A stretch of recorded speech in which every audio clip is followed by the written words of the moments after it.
అయితే ఇప్పుడు వాజ్పేయి హయాంలో జరిగిన డీలిమిటేషన్ లో నియోజకవర్గాల సంఖ్యను పెంచలేదు. అంటే ఉత్తరప్రదేశ్ లో 80 సీట్లుంటే 80 సీట్లే ఉన్నాయి.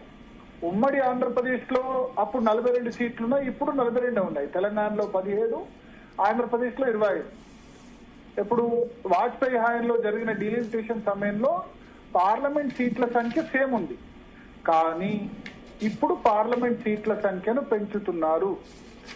గతంలో 543 పార్లమెంట్ సీట్లు ఉంటే ఇప్పుడు దాన్ని 850 పార్లమెంట్ సీట్లు చేస్తున్నారు.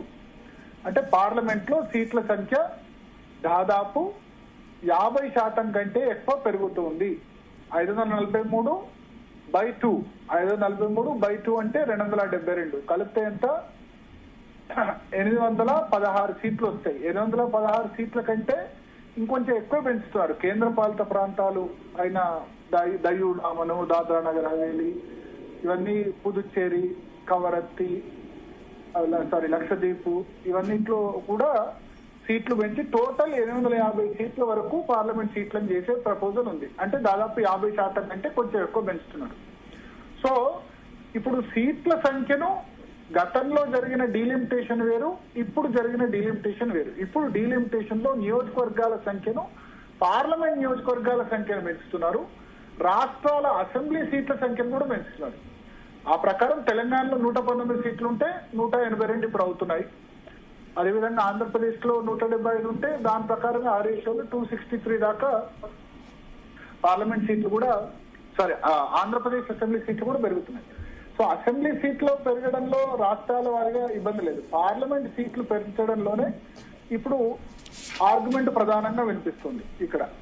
సో పార్లమెంట్ సీట్లను పెంచేటప్పుడు జనాభా లెక్కలను ఆధారంగా చేసుకుంటే, తాజా జనాభా లెక్కల్ని ఆధారంగా చేసుకుంటే, అంటే 2011 జనాభా లెక్కల ఆధారంగా తీసుకున్నా, 2026 జనాభా లెక్కల ఆధారంగా చేసుకున్నా, ఏ జనాభా లెక్కల ఆధారంగా చేసుకున్నా దక్షిణాదికి నష్టం జరుగుతుంది. కానీ ఇప్పుడు కేంద్ర ప్రభుత్వం క్లారిఫై చేస్తున్న దాని ప్రకారం ప్రతి రాష్ట్రానికి కూడా 50% సమానంగా పెంచుతామని అంటోంది.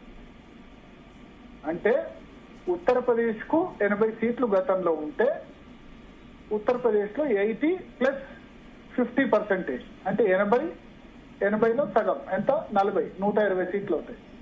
ఆంధ్రప్రదేశ్, ఉమ్మడి ఆంధ్రప్రదేశ్ 42 సీట్లు, అంటే తెలంగాణ ఆంధ్రప్రదేశ్ కలిపి 42 సీట్లు, అంటే 42లో సగం, 42 సగం అంటే /2 21. తెలంగాణ ఆంధ్రప్రదేశ్ లో కలిపి 63 సీట్లు ఉంటాయి. సో ప్రతి రాష్ట్రానికి కూడా సమాన రేషియోలో పెంచితే గనక దక్షిణాదికి నష్టం జరగదు. ఎందుకు జరగదో నేను చెప్తాను. ఉత్తరప్రదేశ్ సీట్లు 120 అవుతాయి, ఉత్తరప్రదేశ్ లో 80 నుంచి 40 పెరుగుతాయి, తెలంగాణ ఆంధ్రప్రదేశ్ లో 42 నుంచి 63 పెరుగుతాయి, 21 పెరుగుతాయి. అంటే మనం ఇక్కడ పర్సంటేజ్ వారీగా చూడాలి. ప్రతి రాష్ట్రానికి 50% పెంచితే దక్షిణాదికి నష్టం జరగదు. ఎందుకు జరగదంటే ప్రధానమంత్రిని ఎన్నుకునేటప్పుడు లోక్సభలో రాజ్యసభలో ప్రధానమంత్రిని ఎన్నుకోరు. లోక్సభలో ఎవరికి ఎక్కువ సీట్లు ఉంటే వాళ్ళు ప్రధానమంత్రి అవుతారు. 543 సీట్లలో 272 సీట్లు ఎవరికి వస్తే వాళ్ళు ప్రధానమంత్రి అవుతారు. అంతే కదా, 50% కదా. 543 సీట్లో 200/2 రావాలి. 272 సీట్లు ఎవరికి వస్తే వాళ్ళు, అంటే 50% కంటే ఒక సీట్ ఎక్కువ రావాలి. ఇప్పుడు 850 సీట్లు అయినాయి అనుకోండి, అప్పుడెంత? 850/2 అంటే ఎంత? 376 సీట్స్ ఎవరుంటే వాళ్ళు ప్రధానమంత్రి అవుతారు. అప్పుడు ఎంత? 50% దాటితేనే ప్రధానమంత్రి అవుతారు కదా. ఇప్పుడు ఉత్తరప్రదేశ్, ఇప్పుడు దక్షిణాది రాష్ట్రాలకు సంబంధించిన సీట్ల శాతం ఎంత ఉంది? దక్షిణాది రాష్ట్రాలు అంటే ఏవి? అప్పట్లో 4 రాష్ట్రాలు, ఇప్పుడు 5 రాష్ట్రాలు. ఎందుకంటే తెలంగాణ, ఆంధ్రప్రదేశ్ విడిపోయినాయి. దక్షిణాది రాష్ట్రాల్లో మనం ఒక్కో రాష్ట్రం చూద్దాం. ఒక్కో రాష్ట్రం, ఉమ్మడి ఆంధ్రప్రదేశ్ 42 సీట్లు ఉండేవి. ఓకే, తర్వాత అంటే తెలంగాణకు 17, ఆంధ్రప్రదేశ్ 25, 42 సీట్లు. కర్ణాటక ఎన్ని సీట్లు? 28 సీట్లు, 42 + కర్ణాటక 28, 70. కేరళ 20 సీట్లు, 70 + 20, 90 సీట్లు. తమిళనాడు 39 సీట్లు, 90 + 39, 129 సీట్లు 129 సీట్లు దక్షిణాది రాష్ట్రాలకి గతంలో అంటే కుటుంబ నియంత్రణ పాటించక ముందు 1971 జనాభా లెక్కల ఆధారం ప్రకారం డిసైడ్ చేసిన దాని ప్రకారం దక్షిణాది రాష్ట్రాల సీట్ల శాతం 23.75% వస్తుంది. 543 సీట్లలో 129 సీట్లు అంటే దక్షిణాది రాష్ట్రాలు అంటే మనం అనుకునే దక్షిణాది రాష్ట్రాలు అంటే కర్ణాటక, కేరళ, తమిళనాడు, ఉమ్మడి ఆంధ్రప్రదేశ్ అంటే ఇప్పుడు తెలంగాణ, ఆంధ్రప్రదేశ్ గా విడిపోయిన రాష్ట్రాల సీట్ల సంఖ్య 543లో 129 అంటే 23.75% అంటే 24% రేషియో వస్తుంది. ఇప్పుడు మనం ఈ 4 రాష్ట్రాల ఈ 5 రాష్ట్రాల సీట్లను కూడా సేమ్ అదే 50% పెంచారు. 129 ప్లస్ 50% జమ చేయండి. 129 ప్లస్ 65 ఎంత అవుతుంది? 129 ప్లస్ 65 జమ చేస్తే 129 ప్లస్ 65 జమ చేస్తే 194 సీట్లు అవుతాయి. సో 194 సీట్లు అయినప్పుడు ఇప్పుడు ఇదే రేషియోను సేమ్ అంటే మన రేషియో మారట్లేదు. 50% అన్ని రాష్ట్రాలకు పెంచినప్పుడు దక్షిణాది రాష్ట్రాల రేషియో సీట్ల రేషియో లోక్సభ సీట్ల రేషియో రేపు సీట్లు పెంచిన తర్వాత కూడా 24% ఉంటుంది. సో ప్రధానమంత్రిని నిర్ణయించడంలో సీట్ల సంఖ్య ముఖ్యం, ఎన్ని సీట్లు అన్నది ముఖ్యం కాదు. ఉత్తరప్రదేశ్ కు 543 సీట్లు ఉన్నప్పుడు ఉత్తరప్రదేశ్ సీట్ల రేషియో ఎంత ఉంది? 80 ఉంది. అంటే ప్రతి దాదాపు 7 సీట్లలో 1 సీటు ఉత్తరప్రదేశ్ కు ఉంది. ఇప్పుడు 850 సీట్లు ఉన్నప్పుడు కూడా ఉత్తరప్రదేశ్ రేషియో అంతే ఉంటుంది. ఓకే. సో దక్షిణాది రాష్ట్రాల పర్సంటేజ్ లోక్సభ సీట్లలో 24% సమానంగా ఉన్నప్పుడు దక్షిణాదికి నష్టం ఎట్లా అవుతుంది? జనాభా లెక్కల ఆధారంగా చేస్తే గనక దక్షిణాదిలో సీట్లు తగ్గుతాయి. ఓకే, అంతే కదా. అంటే 1% తగ్గిన అంటే ఇప్పుడు 22%, 21%. నిజానికి జనాభా లెక్కల ఇప్పటి జనాభా లెక్కల ఆధారంగా చేస్తే గనక ఇప్పటి జనాభా అంటే ఇప్పుడున్న దక్షిణాది రాష్ట్రాల జనాభా ప్రకారం చేస్తే మనం అంటే తమిళనాడు కానీ, తెలంగాణ, కర్ణాటక, కేరళ, ఆంధ్రప్రదేశ్ ఇవన్నీ రాష్ట్రాలు కూడా పర్సంటేజ్ వైజ్ గా ఒక 4 నుంచి 5% సీట్లను నష్టపోయే అవకాశం ఉంది. అంటే దక్షిణాది రాష్ట్రాలకి 19 నుంచి 20% సీట్లు మాత్రమే వచ్చే అవకాశం ఉంది. ఇప్పటి జనాభా అంటే 2011 జనాభా లెక్కలు తీసుకున్నా.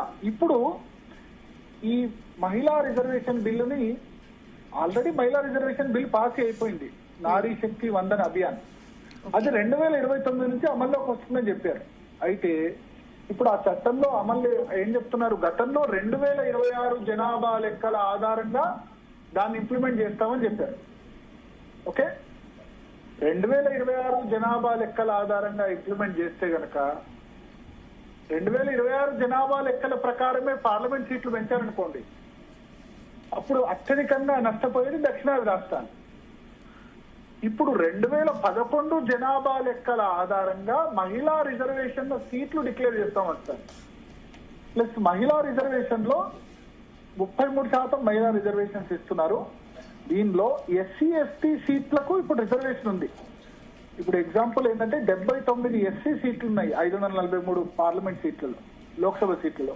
41 ఎస్టీ సీట్లు ఉన్నాయి. 130 సీట్లు out of 543 reserved for SC ఎస్టీస్. ఇప్పుడు ఈ నియోజకవర్గాల సంఖ్య పెరిగినప్పుడు ఎస్సీ ఎస్టీ సీట్ల సంఖ్య కూడా 50% పెరుగుతుంది. అంటే ఇప్పుడు 79 ఎస్సీ సీట్లు ఉంటే 120 ఎస్సీ సీట్లు పెరుగుతాయి. 41 ఎస్టీ సీట్లు ఉంటే ఆ సీట్లు కాస్త దాదాపు 63 ఎస్టీ సీట్లు అవుతాయి. అంటే ఎస్సీ ఎస్టీ సీట్ల సంఖ్య కూడా 183 అవుతుంది అవుట్ ఆఫ్ 850. సో ఈ ఎస్సీ ఎస్టీ సీట్లు మళ్ళీ 1/3 మహిళలకు, అంటే ఎస్సీల వర్గాల్లో మహిళలకు 1/3 ఇస్తారు, ఎస్టీ వర్గాల్లో మహిళలకు 1/3 ఇస్తారు. దీనికి దేని జనాభా లెక్కల ఆధారంగా పరిగణలోకి తీసుకుంటా అంటారు? ఇంతకు ముందు చట్టంలో 2026 జనాభా లెక్కల ఆధారంగా ఉంది.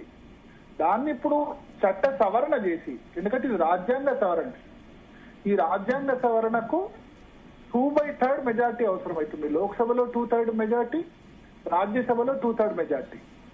సో ఇప్పుడు లోక్సభలో రాజ్యసభలో 2/3 మెజార్టీ కావాలి. ఏమని చట్ట సవరణ చేస్తున్నారు? 2026 జనాభా లెక్కల ఆధారంగా కాదు, 2011 జనాభా లెక్కల ఆధారంగా దీన్ని చేస్తాము అని చెప్తున్నారు. 2011 జనాభా లెక్కల ఆధారంగా నియోజకవర్గాలు పెంచట్లేదు. ఇక్కడ ఒకటి గుర్తుంచుకోవాలి. 2011 జనాభా లెక్కల ఆధారంగా నియోజకవర్గాల సంఖ్య పెంచినా, 2026 జనాభా లెక్కల ఆధారంగా నియోజకవర్గాలు పెంచినా దక్షిణాదికి తీవ్ర నష్టం వాటిల్లుతుంది. సో ఇప్పుడు కేంద్ర ప్రభుత్వం 1971 జనాభా లెక్కల ప్రకారమే ప్రతి రాష్ట్రానికి అడిషనల్ గా 50 సీట్లు ఇస్తుంది, 50% పెంచుతుంది. సో ఇప్పుడు న్యాచురల్ గా ఇంతకుముందు జరిగిన సీట్ల పెంపు సంఖ్య అంతా కూడా అప్పటి జనాభా లెక్కల ఆధారంగా జరిగింది. సో ఇప్పుడు 2011 జనాభా లెక్కల ఆధారంగా చేస్తుంది. కేవలం మహిళా సీట్ల సంఖ్యలు ఎక్కువ పర్సెంటేజ్ పాపులేషన్ మహిళలు ఎక్కడ ఎక్కువ ఉంటే అక్కడ సీట్లు ఇస్తారు. ఎక్కడ ఎస్సీ ఎస్టీ సీట్లు జనాభా 2011 జనాభా ఆధారంగా ఉంటే కేవలం ఎస్సీ ఎస్టీ నియోజకవర్గాన్ని ఐడెంటిఫై చేసేందుకు, మహిళా రిజర్వేషన్ ఐడెంటిఫై చేసేందుకు మాత్రమే 2011 జనాభా లెక్కలు యూజ్ చేస్తున్నారు. కానీ సీట్ల సంఖ్యను పెంచేందుకు 2011 జనాభా లెక్కను ఆధారంగా చేసుకోవట్లేదు. సో యాజ్ లాంగ్ యాజ్ దక్షిణాది రాష్ట్రాల పార్లమెంట్ సీట్ల సంఖ్య 24% ఉన్నంత కాలం దక్షిణాదికి ఎటువంటి అన్యాయం జరగదు. ఏదైతే తప్పుడు ప్రచారం జరుగుతోందో దక్షిణాదికి అన్యాయం అనేది